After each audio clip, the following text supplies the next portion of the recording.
How's it everyone, and welcome to our the Kruger National Park of our bucket year trip. Shingwedzi. We packed up and we headed to Shingwedzi. So yeah, we've been told Shingwedzi is a beautiful part of Kruger, and yeah, it did not disappoint. It really was an awesome camp stop and rest camp. Beautiful. You sort of drive next to the Shingwedzi River, which is currently dry, and then you enter through these white walls. It almost feels like you're driving through this old farm style sort of house location, and yeah, beautiful campsite, very spacious sites. We stayed there for a good couple nights. I'd probably say that campsite setup and where we were was probably in the top two to three of my favorites. Yeah, and I mean Shingwedzi for us was absolutely wild. I mean, so was Letaba. I mean, we heard noises and things we never heard before in the bush at Letaba, but then at Shingwedzi, it was wild. The one night we sat and we could hear the lions contact calling, and it wasn't far away. It sounded like it was maybe a kilometer away from the gate, and the next minute it was just like the sounds that came out of the bush was unbelievable. And what actually happened is these lions took down a buffalo, but in the process of taking down the buffalo, you can hear the buffalo screaming and the sounds drowning out. You had the ellies obviously not far off trumpeting, and obviously not happy with what's going on at night. Their eyes aren't the greatest, so that was unbelievable to hear those sounds. And then if you get a fence site, which you camp right on the fence, you do stand a chance of seeing a lot more as well. Plenty buck throughout the night, plenty wildebeest as well. Yeah, we actually met a guest at our next camp who came from Shingwedzi the day we had left, and he says in 3 o'clock in the morning the lions made another kill right outside the fence, and 2 nights before we arrived, wild dogs also took down an impala right on the fence. So Shingwedzi was wild. Also beautiful pool area as well, probably one of my favorites for the pool area. If we could probably describe what Shingwedzi feels like to us, it's very forest-like. So you've got loads of these big, tall green trees, almost like leopard paradise, to be honest, but there's no leopards. Yeah, and then none that we saw. I think another thing with Shingwedzi was the elephants.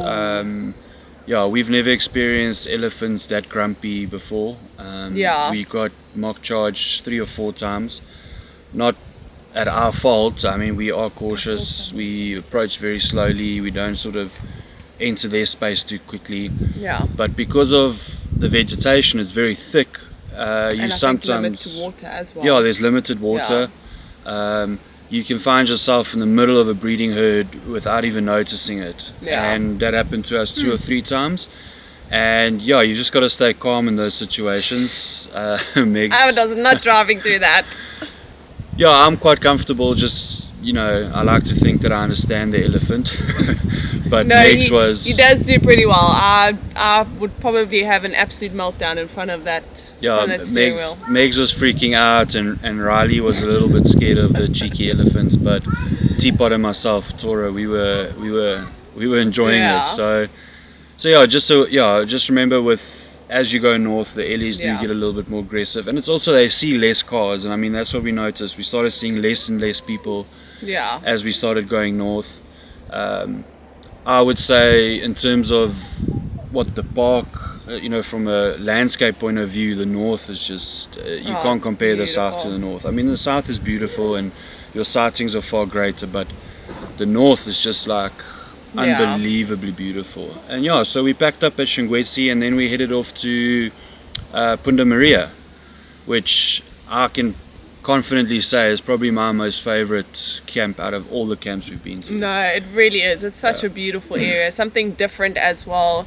Look, you're definitely not coming for the wildlife side of things, so for big cats, although we say that. I mean, we had some sightings. We managed to come across a male lion, a young male lion. We seem to think he's nomadic, so he's obviously moved on from the pride and trying to sort of establish his own territory, etc. And he actually tried to hunt a zebra right in front of us, and he did miss.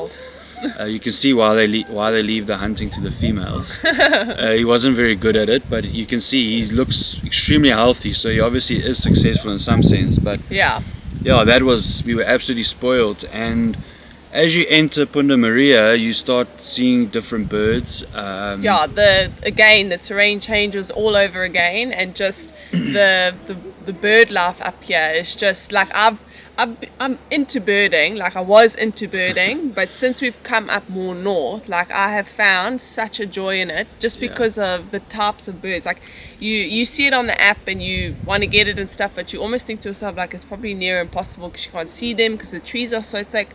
But once you found that bird, like the sense of accomplishment is just it's really thrilling. Yeah, I mean we got some amazing lifers there. We got the Moscow swallow, which can only be found here, and then I think the highlight of Punda was for us locating the Dixon's kestrel. 3 days of looking for this bird. I think by the second day I was actually over it. I was like, we're going back to camp, we're not looking for this bird anymore. And true snap, the next morning we hop on the car, and as we're driving up the hill, there's this bird sitting, and it actually flew away, so we didn't know what it was. Went into the little watering hole, and I was scanning. Well, it had the carrot. It looked like the kestrel, and then with it flying off, we couldn't get a proper ID. And luckily, we managed to relocate it a little bit further down. And we got it, Yeah, so that was probably our most rewarding find because we worked so hard for it. Now, obviously, the non-birders are, how can you work for a bird? But I promise you spend hours and hours easy driving around, in its preferred habitat, trying to locate it. And we eventually did. And then probably the highlight of Punda Maria is the fact that right in front on the fence line there's a big watering hole. Massive highlight, especially for kids. And it's got a hide with floodlights at night. And that watering hole is extremely busy throughout the whole day, especially on the hot days. You have probably 150 to 70 to 80 buffaloes coming through and drinking during the day and wading in the water. You got zebras, the different buck, and then of course the elephants. The elephants were extremely entertaining.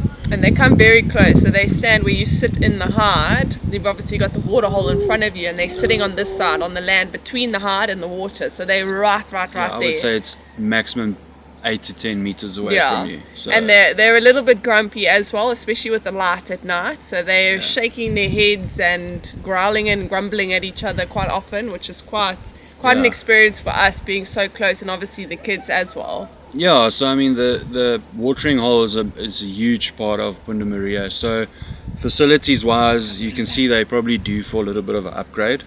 The shop is smaller, the restaurant's a little bit old dated, but the camp itself is absolutely awesome. And we had such we'll definitely go back to Punda Maria.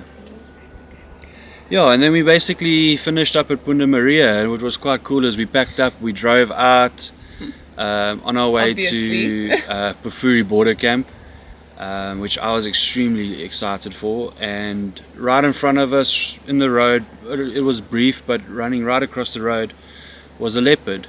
So they do have cats there. We proved that by getting a lion and a leopard on the last day. So that was quite cool to get on the way out. But then we started moving up towards Pafuri, which is the northernmost point of Kruger. Basically borders Zimbabwe. The furthest I've ever travelled as well. It's the furthest away from home Megs has ever been.